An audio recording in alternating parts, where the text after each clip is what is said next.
आप सभी का स्वागत है मेरे चैनल जूलॉजिक से केके में। और आज की हमारी टॉपिक है जीवन की उत्पत्ति, एक कोशिकीय एवं बहुकोशिकीय जीवों का विकास। यानी कि जीवन की उत्पत्ति कैसे हुई है और एक कोशिकीय और बहुकोशिकीय जीव क्या है, इसके बारे में हम पढ़ेंगे।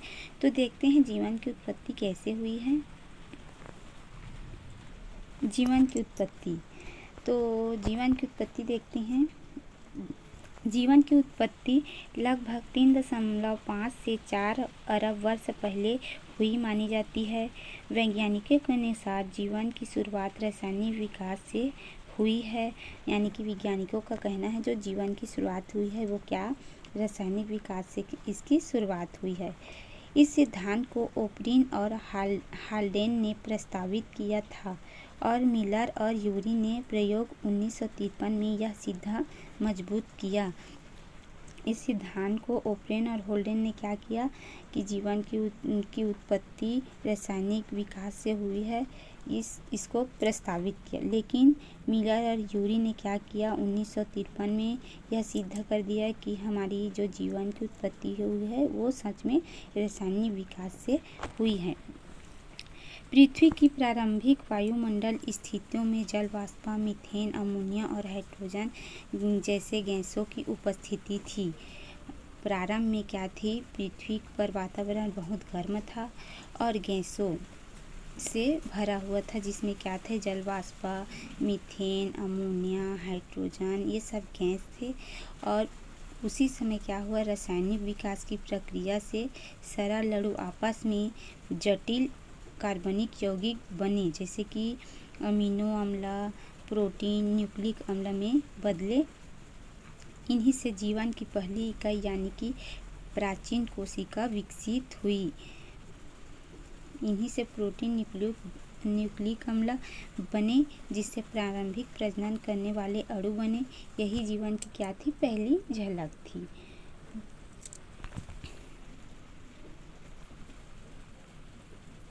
एक कोशिकीय जीव देखते हैं। तो एक कोशिकीय जीव ये जीव होते हैं जो केवल एक ही कोशिका से बने होते हैं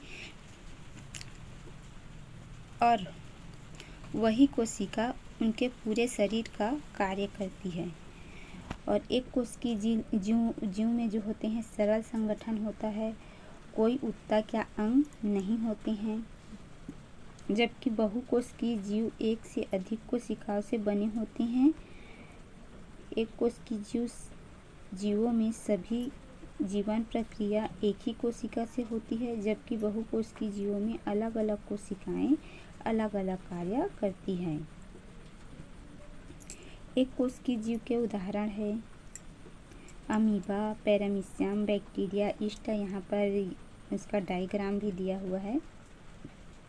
एक कोशिकीय जीव के विशेषताएं देखते हैं। तो सभी जीवन प्रक्रियाएं एक ही कोशिका में होती है। इसे सूक्ष्मदर्शी से देखा जा सकते हैं। इसकी संरचना क्या होती है, साधारण होती है। और अलैंगिक प्रजनन द्वारा प्रजनन करते हैं एक कोशिकीय जीव। इनके उदाहरण है अमीबा, एक प्रकार का प्रोटोजोआ जो अपने आकार को बदल सकता है और उत्पादन का उपयोग करके चलता है। दूसरा उदाहरण है बैक्टीरिया, एक कोशिकीय प्रोकैरियोटिक जीव जो विभिन्न वातावरणों में पाए जाते हैं। तीसरा है यीस्ट, एक प्रकार का कवक जो किण्वन और बेकिंग में उपयोग होता है। जीव देखते हैं। बहुकोशिकीय जीव, तो बहुकोशिकीय जीव वे जीव होते हैं एक से अधिक कोशिकाओं से बने होते हैं और बने जीवों को बहुकोशिकीय जीव कहते हैं। बहुकोशिकीय जीव एक से अधिक कोशिका से बने होते हैं, मतलब एक कोशिकीय जीव लगभग हमेशा यूकैरियोटिक होते हैं। हालांकि बैक्टीरिया कॉलोनी या बायोफिलामें जैसे बड़ी परस्पर जुड़ी संरचना बना सकते हैं, लेकिन इन्हें बहुकोशिकीय जीव नहीं कहा जा सकता है। बहुकोशिकीय जीव के उदाहरण है पौधे, जानवर, मनुष्य, कवक, कुछ को छोड़कर। यहाँ पर उसका डायग्राम भी दिया हुआ है।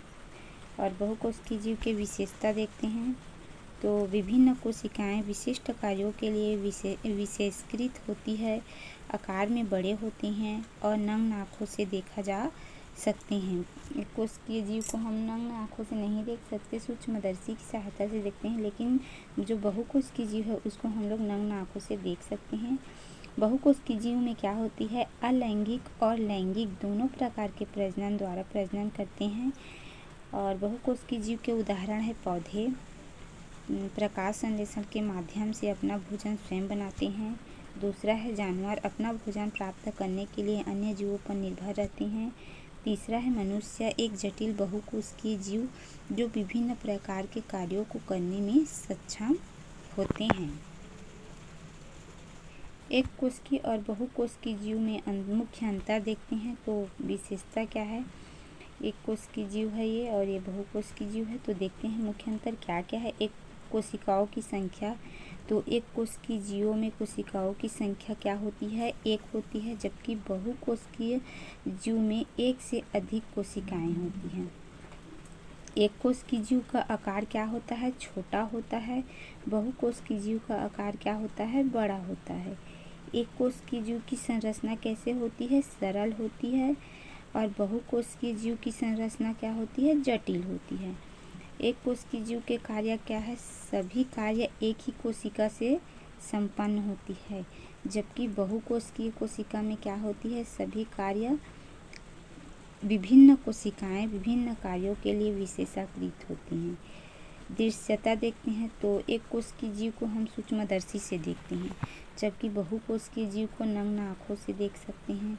प्रजनन, एक कोशिकीय जीव में मुख्य रूप से अलैंगिक प्रजनन होती है और बहुकोशिकीय जीव में अलैंगिक और लैंगिक दोनों प्रकार की प्रजनन होती है। तो आज की हमारी टॉपिक यहीं पर ख़त्म होती है, फिर मिलेंगे हम अगले टॉपिक में। तो मेरे चैनल को लाइक शेयर सब्सक्राइब ज़रूर कीजिएगा।